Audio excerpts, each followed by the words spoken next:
Welcome at SECO. Today I want to introduce you the new magnetic sensor MEC500.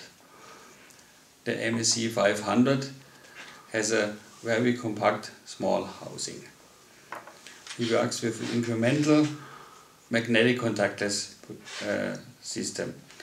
It works with the magnetic tape MB500/1 or with the MBR500 or with the magnetic ring MR500. Additional, there is a new possibility to use a flexible reference point on the tape. The MEC500 has new status LED. Also he has a connector which is used with the cable extension KV1C. The resolution is up to 0.001 millimeter or 1 micron, and the repeat accuracy is up to ±5 micron.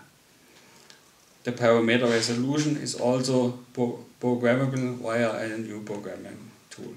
The magnetic sensor MEC500 has 3 status LED. The green LED shows the power, the yellow LED shows the working A and B signals, and the blue LED shows the sensor out of range. Please see the link in the video description for more information. I would be happy if you are interested in this product. Please contact us. Thank you for watching.